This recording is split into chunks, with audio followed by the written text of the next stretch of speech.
Pleasure and privilege to have a chance to talk to Wendy James, who I've known for many years. Wendy, I always start by asking when and where you were born. I was born in Timperley, Cheshire, Greater Manchester, and that was in 1940. My parents, in fact, were already living in different places at that time. Our family home was in Rochester, Kent, where my father was a secondary school teacher. My mother returned to her natal family for my birth. I was her first child. I'll just try to explain that after I was born, my mother returned to Rochester, Kent, to our family house. The problem was that this was a very insecure area because the Second World War was starting, and the ship yards and docks were being bombed in the Thames estuary. And the school was evacuated. My father's secondary school was evacuated to South Wales. So we were all, three of us, moved to a very tiny place in South Wales, in the valleys. And the problem was accommodation. All the kids and the teachers had to find accommodation with the local population. And the problem was that as a newborn baby, I wasn't terribly welcome. So at that point, my parents decided the best thing was for my mother to take me up to what was then Westmoreland, where she became a sort of assistant to an old friend of ours, Faye Henderson, who had a vegetarian guest house in the Lake District. So by 1941, my mother and I were taken up to the Lake District, and that became our base. Let's go back. This is particularly relevant to anthropologists, to our ancestors a bit. Go back as far as you would like, either on your father's or mother's side, about people either particularly who you think might in some way have influenced you. Well, my father's family, 2 or 3 generations previously, were farmers in central Wales. One of those ancestors, my father's father, I think, spoke Welsh. But the family gradually moved southwards to coastal areas of South Wales, and generation after generation the men married English-speaking women, so that my father didn't speak Welsh, but he had a slight Welsh accent. His father was the chief gardener in the city of Penarth, and laid out public gardens there, which you can see. My father was brought up as a very strong rationalist agnostic, and he was a scientist. He studied at Imperial College in London, chemistry, and he then did a master's degree in chemistry on Boyle's Law, I think. He then went into secondary school teaching. He was a very important influence on me in that he loved travelling. As a young man, before he married, he spent a year in Canada, and has been known to have said that was the best year of his life before he ever met my mother. Later, he made a point of travelling as much as he could, especially to tropical countries. He spent some time seconded to the University College of the West Indies, as it then was, in the 50s, and to Africa, where he was seconded again to Makerere University in the 1950s. By this time I was a teenager, and I found my father's stories and pictures of Africa and the Caribbean very exciting. My father, however, I don't know very much about his family. He was regarded as a strange child because at the age of about 11 he decided he was not going to eat meat. He was not going to what? Eat meat. Eat meat. He right. went past a slaughterhouse and was so upset by what he saw that he just told his parents he was not going to eat meat. He did not know there was such a thing as a vegetarian. But as he got older, he joined the Vegetarian Society. In those days, they were very, very active. They had holidays and so on, and it was at a vegetarian summer holiday camp that my parents met. My mother, in an equally important way, has been an influence on me, partly because of this vegetarian connection through the family. I'm a fourth generation vegetarian if you mark it through the matriline. My mother's mother's mother began it in Manchester. In our family on my mother's side, both my mother's parents came from Quaker, pacifist sort of backgrounds. What did they do? My mother's father was a chartered accountant in Manchester, and he had quite a large firm, and various other members of the family, in fact, became associated with it.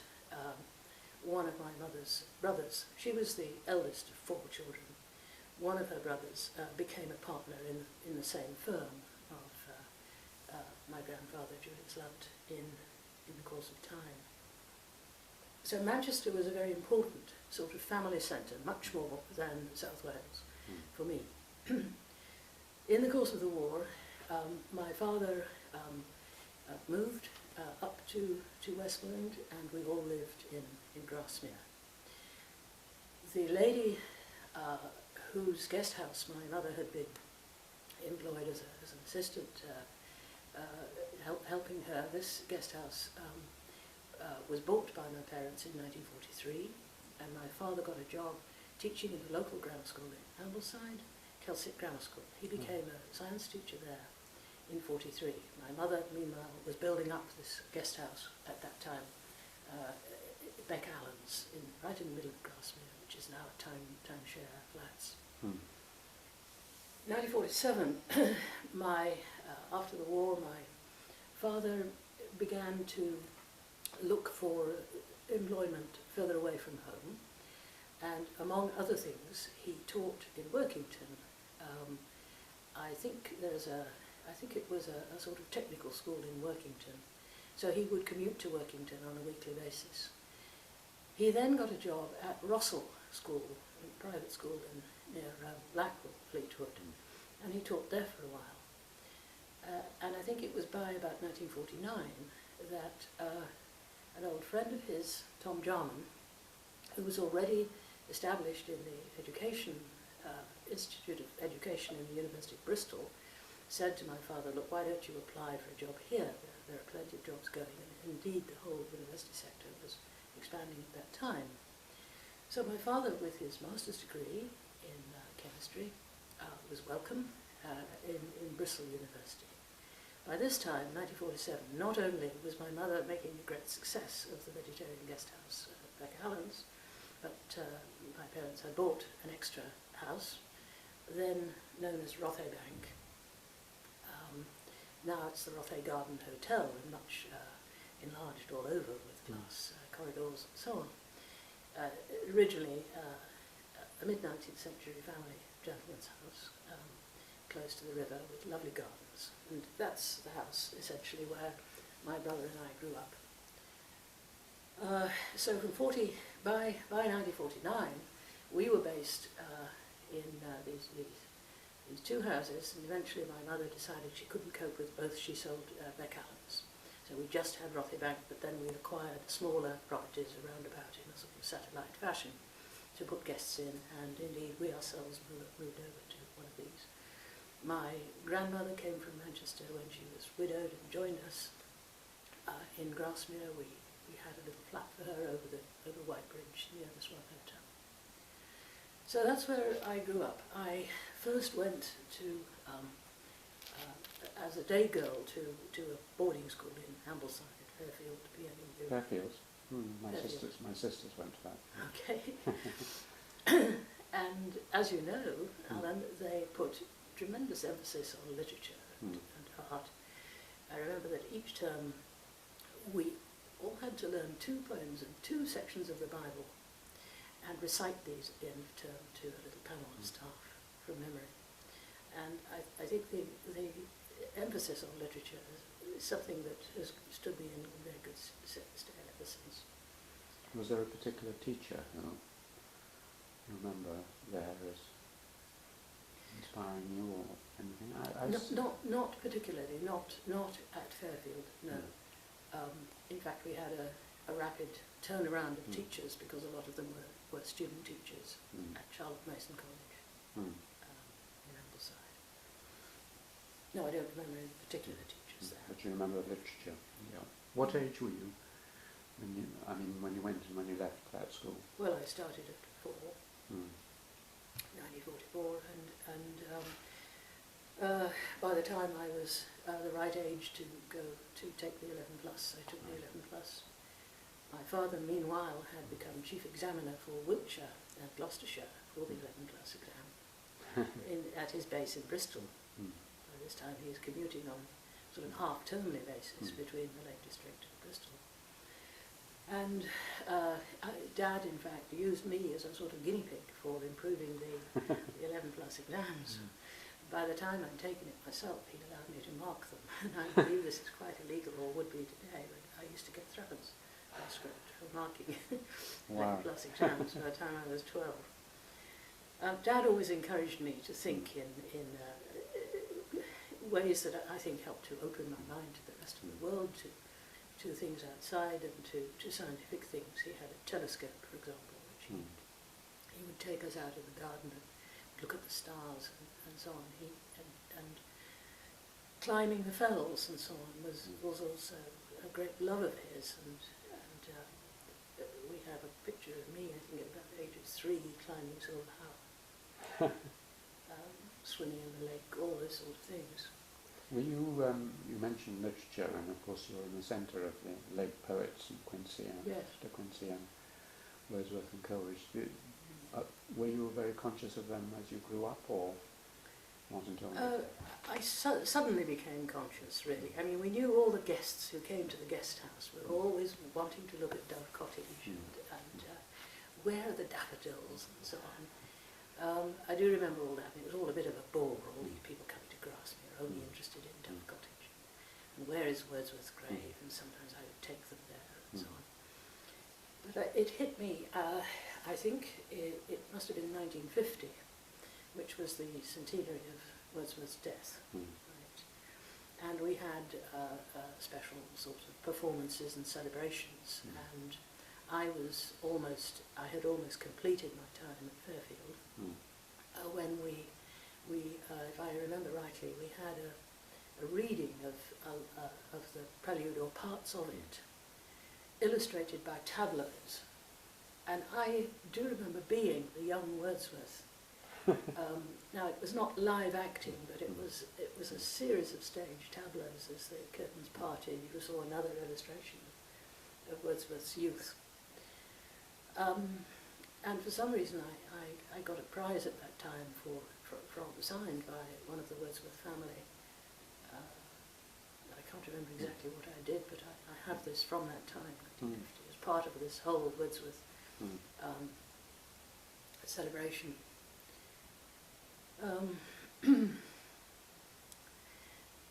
We got really to about 1950-51, by which time my father is established in Bristol, beginning to plan various trips abroad, seconded from Bristol University, you see. And I then moved from Fairfield to the local grammar school, Kelsic Grammar School in Ambleside. My parents both felt that this would be better for me than staying on as a day girl at this girls' boarding school. And in particular, because my father had been a teacher there during the war for a couple of years, he knew the school, he knew some of the teachers already there, and he thought this would be good for me and my brother later. So I started at the grammar school. It was that was a place where I was very much influenced by individual teachers. For example, Walter Annis, who lived in Windermere, he was the moving force behind the Kelsic Field Club. He organised trips not only up the Lake District fells whenever the rain sort of allowed us, but even in the rain sometimes. And he took us on trips to Derbyshire, to Hope, to South Wales, to the Brecon Beacons, and I think it was on one of these school trips from Kelsick to the Brecon Beacons, where we had to climb the Brecon Beacons, but also we went on coach trips, that I first came to Oxford. And I remember coming as a teenager on this school bus riding in Oxford, and we were shown around, and so we went to Stratford, watched As You Like It, with Peggy Ashcroft in the title role, Rosalind. I enjoyed that trip very much, and the school also took us abroad to Switzerland, where we were in Grindelwald, is it? And we were taken up some of the climbs in the Alps, which was terrific. So I had this sort of outward-looking field, sort of outdoor experience from being a child, encouraged by the school. The school also had a very lively dramatic society, and I acted in various productions, and I've always loved the stage. In fact, this love of the stage goes back to the time I was, I think, 12, when the Grasmere Players, who were also a very successful and long-lasting dramatic society, going back to the days of Canon Rawnsley, Mrs. Rawnsley. But Mr. Hildrew produced this, invited me to be Puck. So that was terrific. It was performed in a garden in Grasmere with large trees, and the audience sat in a sort of gravelled path area while the performance was done part in forest with just a little lighting, but the moon, I think, probably came out to help. So it was very atmospheric, and I do remember my first entrance. I had to climb up a beech tree partway while the audience all came and sat down, and my entrance was jumping down from this tree. At the time we didn't know, but the painter Claude Harrison, who was resident in Grasmere then and continued to be a Grasmere resident until quite recently when he moved, Claude Harrison was in the audience, and he's always been interested in rather surreal scenes or characters in clownish costumes against a naturalistic background.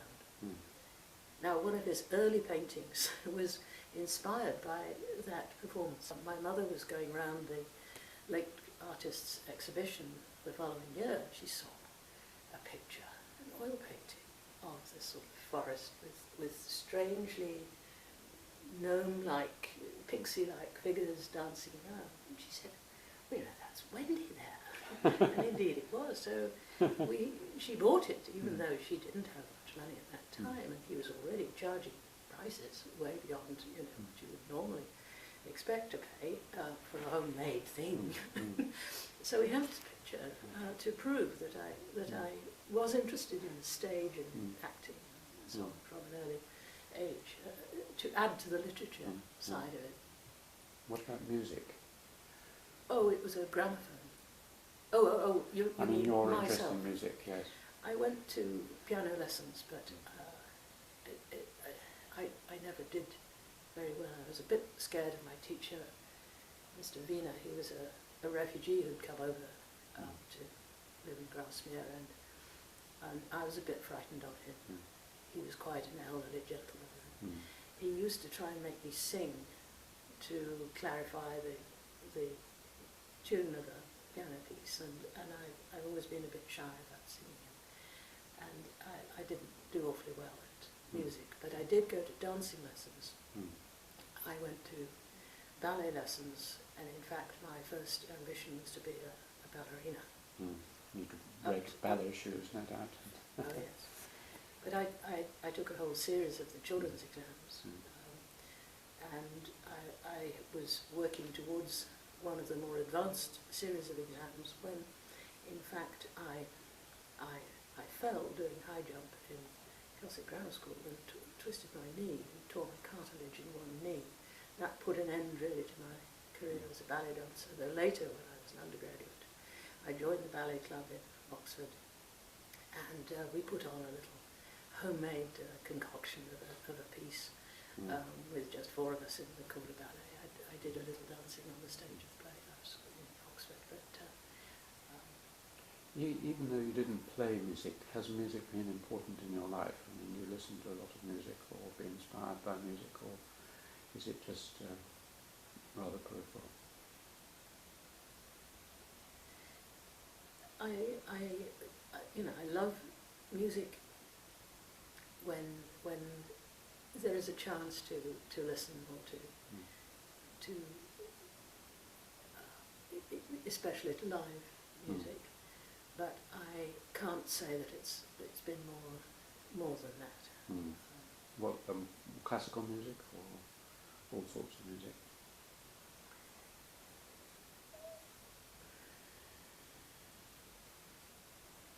I think I have a sort of ongoing but fairly passive interest in classical music. I made an effort in the field as an anthropologist later. I made an effort to try and hear the patterns of African music and Middle Eastern music and so on. But I've never been much of an expert, and I don't claim to be. The other thing that often happens in about this time, we're talking about 15, 16-year-old, particularly from a Quaker background, maybe. I don't know how serious your parents were as Quakers, but is either you're confirmed or you go through a religious period of denial or acceptance. My mother was brought up to be a reasonably participating Quaker, but really she was a lapsed Quaker by the time she settled in the north, and she did take me along to the meeting house in Hawkshead, George Fox's meeting house. She used to take me and my brother there sometimes, but it was not forced in any way. When I came up to Oxford, we had some sort of friends who encouraged one to go to the meeting house there. I have been there a few times, but I don't claim to be an observing. Well, I was going to ask you, I mean, what is your religious position? As an Oxford anthropologist, you've been surrounded by Catholics to a certain extent. So, I mean, are you a believer? Are you an agnostic? I'm an agnostic, verging on atheist, if you see what I mean. But I can understand the richness of the appeal of religious practice, especially when it becomes a matter of ingrained perspectives and ingrained habits and ingrained love of music and movement and language and ritual. I can understand that, but I'm very interested in how that actually has shaped what we take human beings to be. Because one of your books was titled something like Ceremonial Animal, yes, which acknowledged this. Well, in that book I tried to break down this Durkheimian dualism, sort of dichotomy of sacred and profane, as I've always tried to break down the dichotomy between society and individual. I see this as fields of patterned interaction, and I see degrees of what Wittgenstein famously identified as ceremoniality, degrees of ceremoniality in everything we do. An ordinary conversation is a kind of a ceremonial interaction. If you don't obey the ceremonial rules, you are rude, you are selfish, you are domineering, you are this, that. We are having an extremely structured conversation now, but even an informal encounter has an element of ceremoniality about it, because it's placed in a much wider context of expectation, of moral expectation, if you like, of the nature of the encounter that we are engaged in. What is the wider purpose of smiling at somebody in the street, or winking at somebody behind someone else's back? There is a whole scenario of understandings and memories of past encounters and future intentions and you know, intrigues behind the scene that are encoded and played out in this way. And I do think that in the context of religious ceremony and the deep sort of emotional engagement that individuals can establish with those ceremonies, there is the same quality of what human beings are capable of in terms of passion and emotion. There is the same quality that you find in ordinary life, but much more condensed, much deeper. So in the ceremonial animal, I try to draw out that argument. You know, in anthropology, we talk about time being structured, space being organised, and things being classified, and there being styles of art and so on. But one needs to put this all together and to see how all these things are co-present in our interactions in a manner that is specifically, and I would say uniquely, Homo sapiens, but you know, nowadays one has to think of our more immediate ancestors in an inclusive way. But certainly by, you know, but if one is to ask what are the sort of root questions about the nature of our humanity as a species, it must lie somewhere in that quality of art, the quality whereby in every action we are engaging in something wider than what is evident to a naive observer. There are wider patterns in which we are playing a part all the time and recreating patterns perhaps in new ways. That's why I'm interested, I think, in the image of the stage and of the play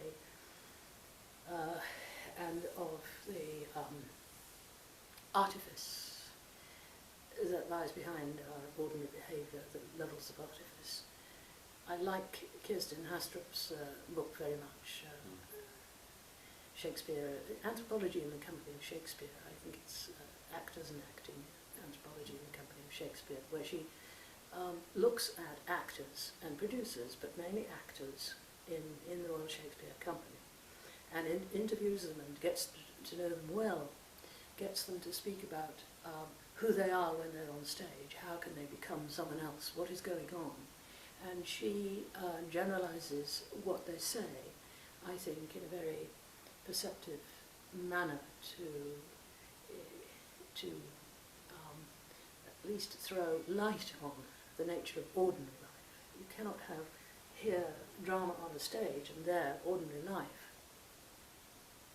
And for me, you could add that to the other dichotomies which I think one needs to criticize. You cannot have here the sacred and here the profane, because there are degrees of intensity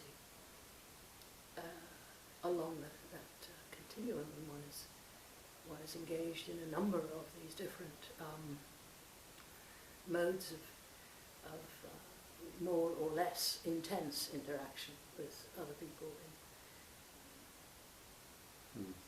Well, we'll come back to Yes. this. That was a very fascinating move off into later themes, but let's come back to that in a minute. We're probably just about towards the end of your school time, and you're thinking about what you're going to specialise in. What subjects were you really best at and enjoyed most at school, and did that lead into Oxford? Well, I was best, I think, at maths and English. And in those days you didn't take a vast number of different subjects, but in the sixth form I specialised in English and maths because I didn't want to narrow my options too far. And geography was the other A-level subject that I did, and I took scholarship exams, I think, in English, where I did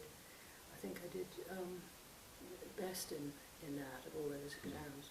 But and I don't think I did particularly well in geography, but I wanted to travel, and I wanted to keep open the option of seeing the world, and so I had those three subjects. Now my teachers and family friends in particular began to say to me and to my parents, look, you know, where is Wendy thinking of going to university? And they said, oh, she should try for Oxford or Cambridge. And my teachers agreed that it would be worth having a go, which in those days meant staying on into the third year, sixth. And I think we looked at the Cambridge requirements, and although I had Latin from O-level, that was okay. I don't think I satisfied the Cambridge entry requirements because I didn't have a science subject of a suitable kind. Oxford didn't mind. As long as I had the Latin, I could apply to do geography at Oxford. So that's what I did, partly because one other person from my school, Kelsic Grammar School, had already got into Oxford. That person was John Mander, son of the headmaster, and he'd come to Oxford to read geography. I beg your pardon, was it history? I think it was history, but he knew a little bit about Oxford. Now, mine was not a school where people were groomed in advance. You just, if you wanted to sit entrance exams, you sat them. I remember doing the Oxford entrance exams in the headmaster's study in his private house. And I was offered an exhibition at St Hugh's. I'd already heard about Marjorie Sweeting, the geographer at St Hugh's, and how she was a very good tutor and this was a very good college for geography. So I was accepted, and I by this time it was the Christmas. I'd done one term of the third year, sixth. By this time my father was in the Caribbean, seconded, as I mentioned earlier, to the University College of the West Indies. And we were all thinking, what should I do during the 9 months or so before I had to go up to Oxford. And my mother, who had spent some time as working for the Fellowship of Reconciliation in the mid-1930s, she suggested I might try to learn German and go and help with good works in Germany. She still had this post-war feeling of Germany needing help and so on. I started a little bit of German. But then my father wrote from Trinidad and said, look, I've found a school who need a geography teacher for a few months. You know, wouldn't you like to come out to the Caribbean and teach geography? So I thought, gosh, this is wonderful. So, you know, one wrote back to him on those little blue ML letters. Yes, I'd love to come. Can you sort of fix it up? And so everything was fixed up. Now, by the time I left, my father was in Jamaica, so I went first to Jamaica, and in those days air travel was very special indeed. I went by boat. I went on a banana boat, Fife's banana boat to Jamaica, and there was my dad, and so spent about a week there, and we saw a little bit of Jamaica, and then I was put back on some boat which took me to Trinidad, and I taught geography in Bishop Anstey High School for Girls in Port of Spain. And while there, I took the girls on trips. I took them to some sort of forest village where they grew cocoa, a very different sort of social setting from the big towns or from the Indian settled sugar plantations. People in the forest growing cocoa, you know, very much reminiscent of West Africa, really, cocoa growing villages. And so that was all very interesting indeed. I stayed with the family of a sixth form Trinidadian girl whose family background were from South America somewhere, I think, Argentina.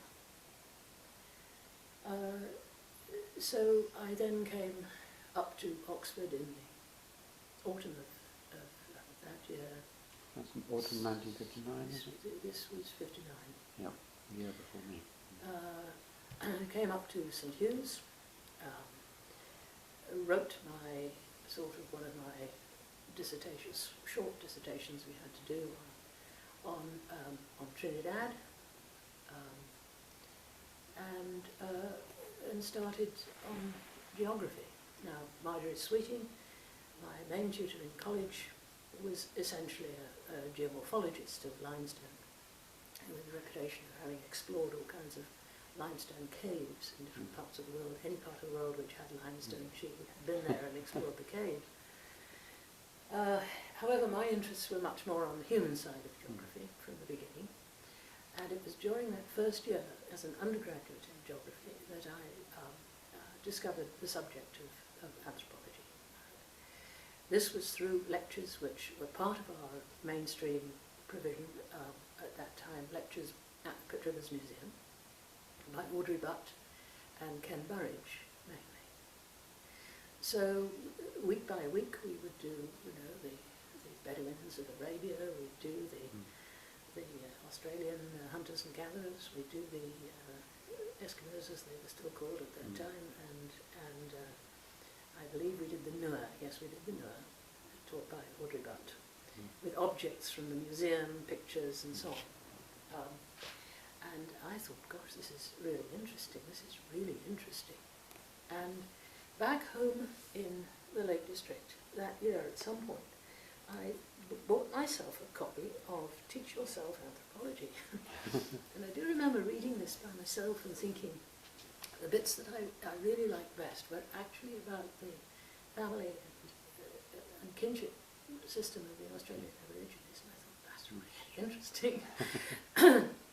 And I do remember also ordering from Sam Reed's bookshop in Grasmere a copy of Evans-Pritchard's Social Anthropology, because Kelsick Grammar School had decided they'd better give me some sort of prize, and they wanted to know what book I wanted.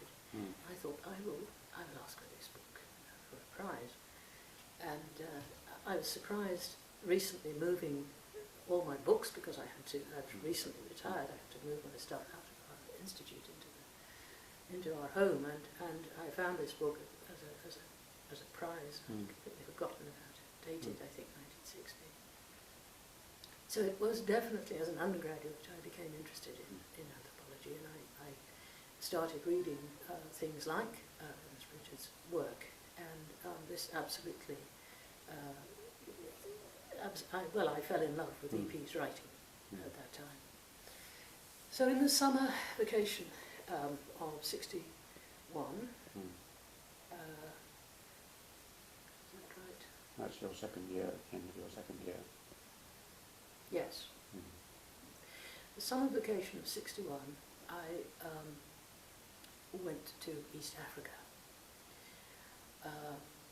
This was through following up contacts that were initially made by my father, Makerere.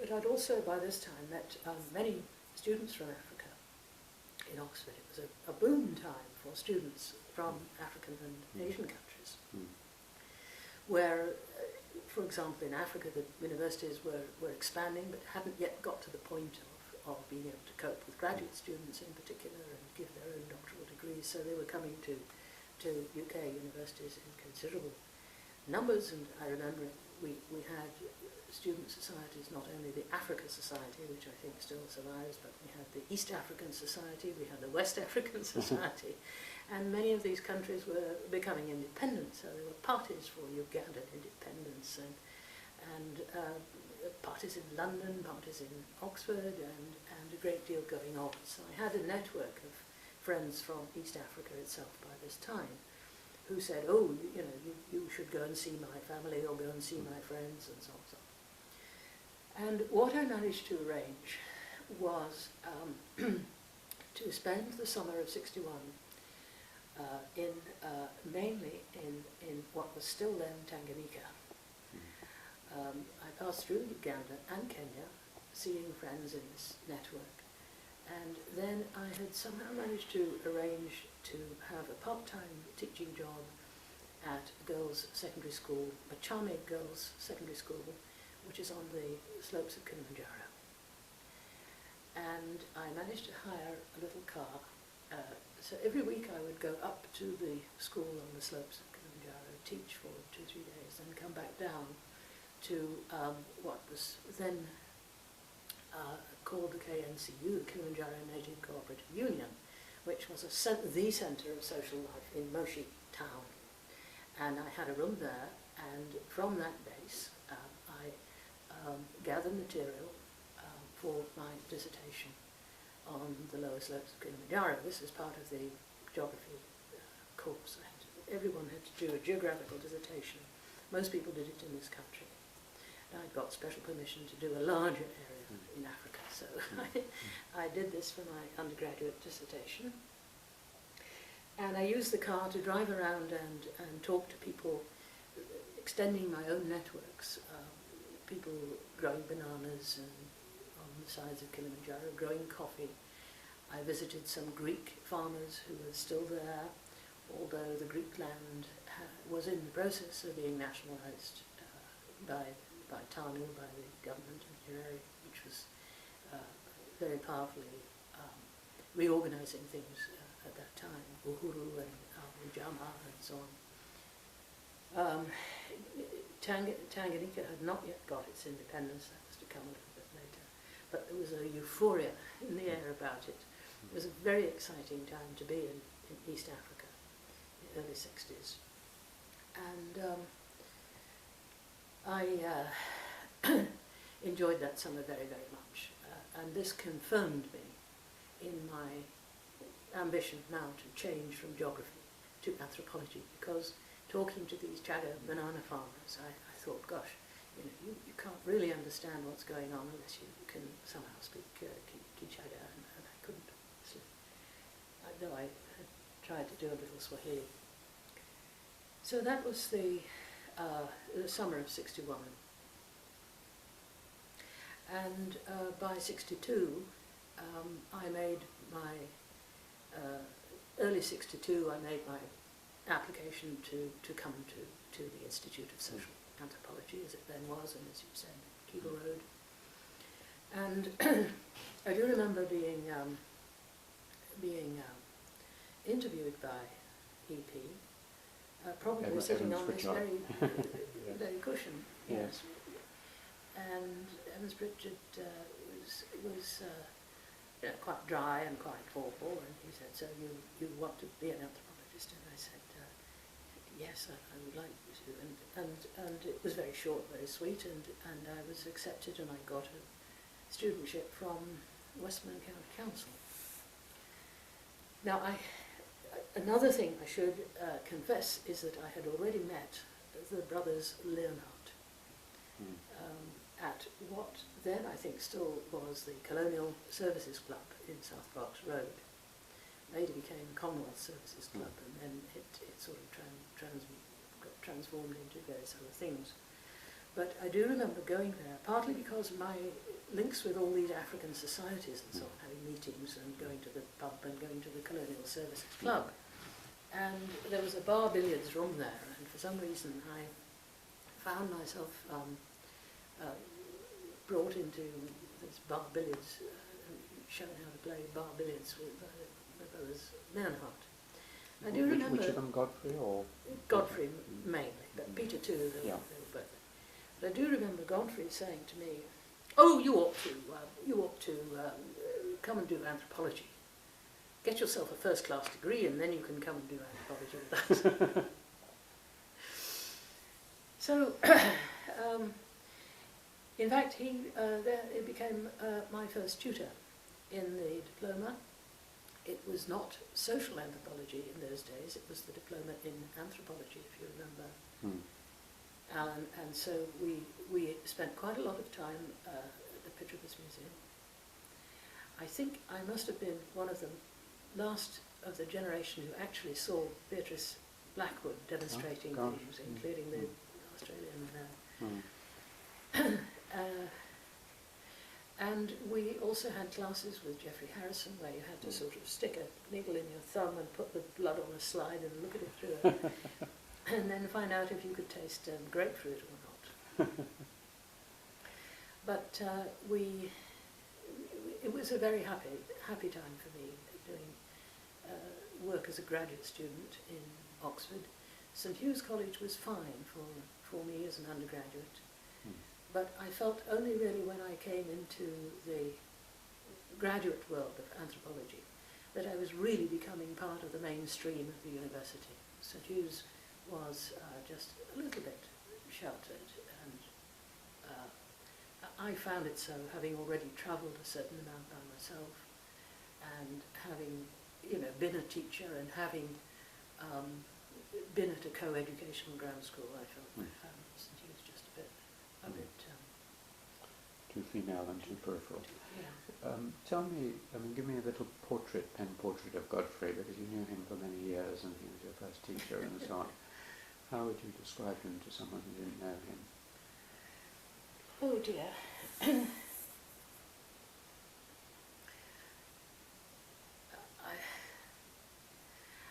He was just a very inventive, wickedly inventive, gnome-like character who wouldn't let you sort of just close a conversation. He would always jump in and continue it and change the subject and keep you up into the early hours. He never complained of being tired, he never complained of a headache, he never complained. He was always apparently in excellent health, never went to sleep, never ate anything much, but was always had this absolutely terrific appetite for talking and for jokes and laughter and name dropping and so on. But I can't really describe him. Some people say that his book on Dinka religion is perhaps the greatest study by an anthropologist of religion or that kind of society. Do you rate it very highly? Yes, I do. It is not condescending in any kind of way. I mean, as a Catholic convert, by the time he went to the field,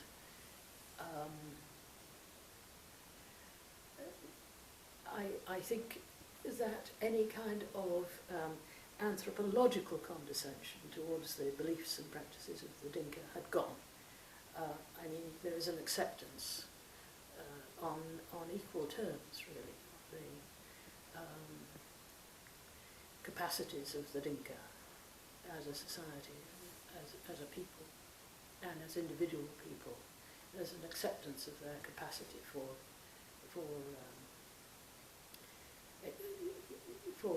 spirituality and for wisdom, which you don't find in most other books that have the detail and the technical grasp that book also has. It's also a very wide vision of which anthropology was part. He was very interested. It appears in literature and philosophy and all the humanities, really. Yes. And then, since they seem to be often bracketed together, Evans-Pritchard himself, who I, just to declare an interest, think was the greatest anthropologist of the 20th century, but you knew him very well. Can you say just a little bit about UP? Well, I didn't know Evans-Pritchard very well personally. I respected him tremendously, and nobody could be a greater fan of his writing, his scholarship, and his insight into Africa and so on. But I was not one of those who was on familiar terms with him. I do remember when I was an undergraduate still, I was secretary of some organisation, I think it was JACARI, the Joint Action Committee Against Racial Intolerance, and I said to them, look, we could invite Professor Evans-Pritchard to give us a talk. And they said, yes, okay, fine. So I wrote him a letter inviting him to give us a talk on something or other. I don't know what it was by now, but it was something like human variety and cultural change, or something very, very general. It was not that title, but it was something very general. And EP wrote me a very brief note back saying, "Dear Miss James, I'm sorry I couldn't possibly give a talk on those lines in the space of 1 hour. You should get in touch with my colleague John Beattie." So I did, and John gave us a talk. And it was a perfectly nice, decent talk, you know, anthropology and the variety of humankind, or something like this. And John Beattie did very well. It went down fine. So, you know, I felt a bit nervous about EP after that, having got this rebuff, which was not meant to be a particular rebuff.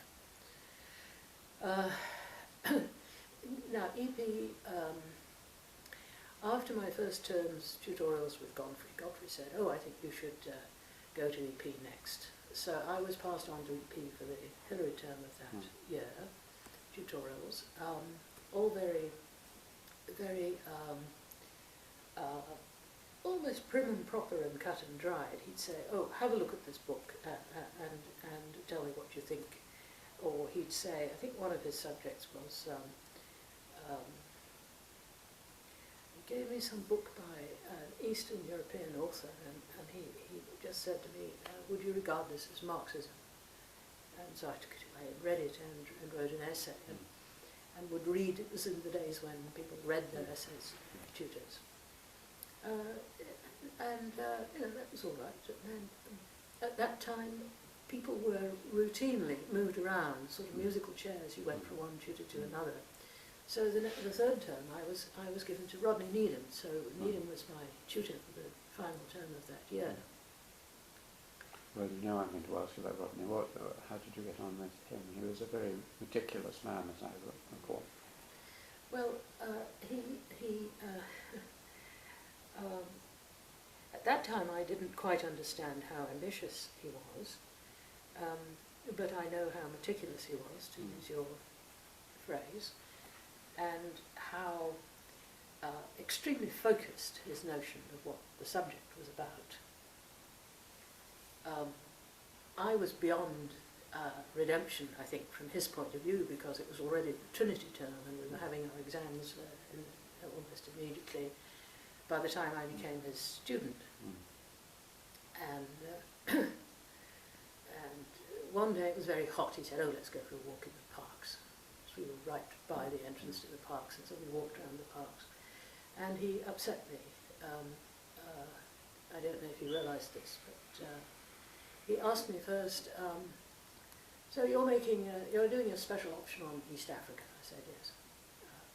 He said, "Oh, well, tell me, what is the social structure of the Maasai?" And remained silent. So I said, "Well, they're pastoralists." "I didn't ask you about their economy. I asked you about their social structure." So then I sort of, you know, rambled a bit about age sets, which is what he was trying to get at, you know, lineages and age sets.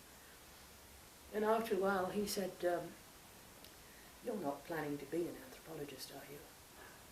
So I said, "Well, actually, yes I am." And he said, "Aren't you going to get married?" And I swallowed hard and I said, "Well, I have just recently avoided being married to somebody, and I don't plan to get married in the immediate future." And after this tutorial, walking around the parks, I went home and I cried. Oh dear, no wonder. And you know, very shortly we had the exams, and he was I think he was one of the examiners.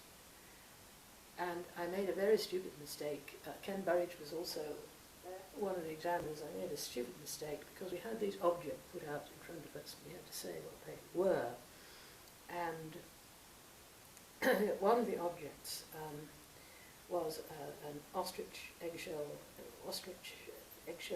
belt of some kind. And I think it was Ken Burridge who said, or it might have been Rodney, what is this and where does it come from? So I said, "Oh, it's an ostrich eggshell belt from Australia." And Ken Burridge said, "I beg your pardon, what did you say?" So I repeated it. Of course, it's not from Australia at all, it's from Kalahari. So I got that all wrong and I got a bit nervous. Anyway, they let me continue, and Needham, to continue about Needham, he was my internal examiner for the B.Lit thesis. Was this the one on animals? Yes. That you lent me? Yes.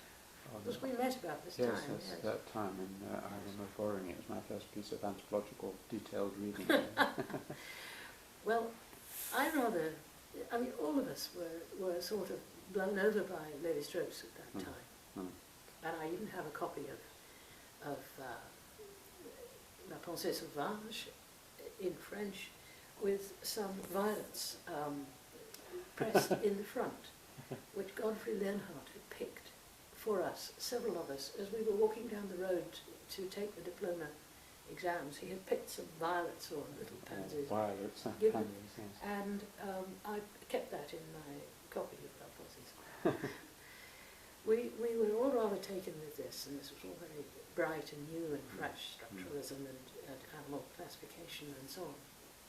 And so when it came to the B.Lit exam, I do remember Needham said, you say in this thesis that you have been influenced by the works of Professor Lévi-Strauss.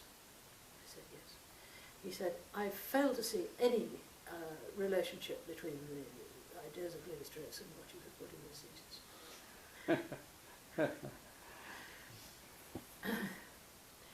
So, no doubt there were plenty yeah, of footnotes saying this. I got this idea from Levi-Strauss. yes. And, you know, much later on when I came to be appointed, I don't know if we will ever get to this stage in the interview, but, you know, he was not happy with my appointment. He made life difficult for a number of my generation at that time. Yeah. Well, we'll Leave that. no, that's fine. It's very tactfully put.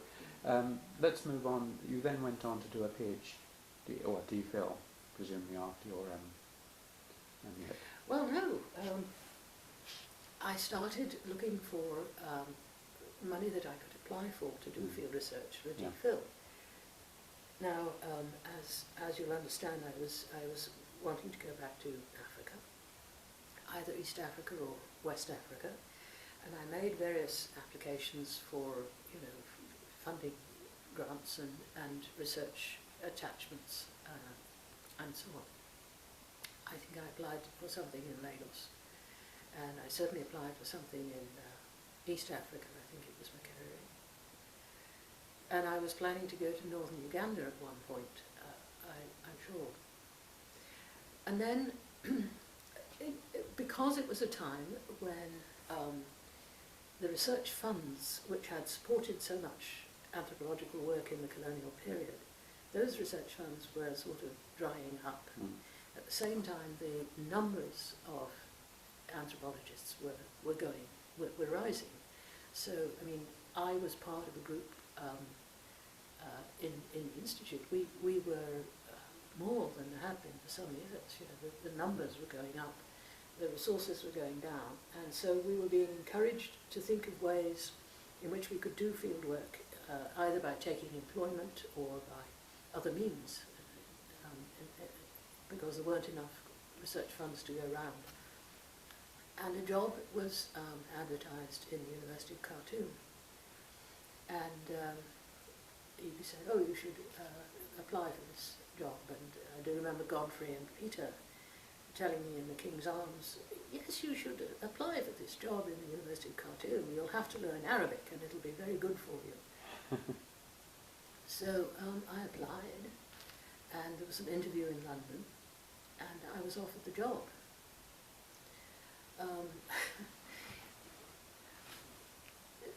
And it would have been several weeks before I'd have got the results from the other things I'd applied for in East and West Africa, and everyone said I should go to the Sudan.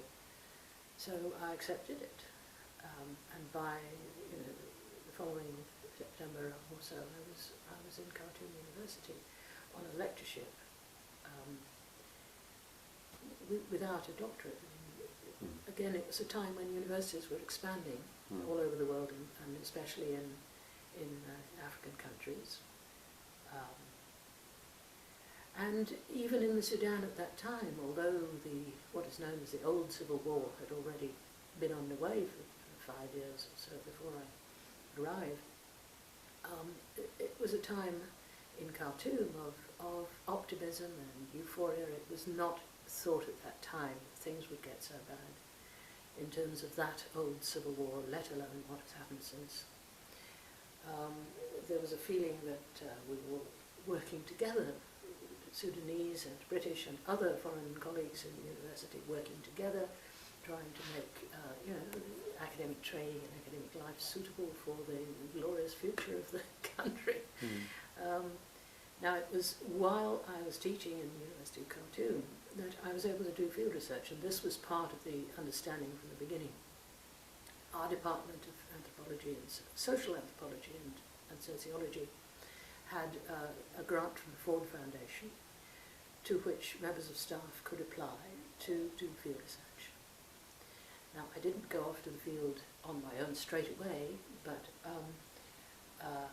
in the first few months I did have the experience of going with one other colleague at the beginning and a number of students to the town of Port Sudan, where the authorities had asked us as a department to provide them with some reports on the state of the slums, really, cardboard slums around this port city. And so I wasn't yet committed to anything in particular, so I did undertake to do that if one of the senior colleagues helped me get started, Farnham Merfish, who did what we needed really to get us started, and then twice I went with 2 students surveying these slums in Port Sudan.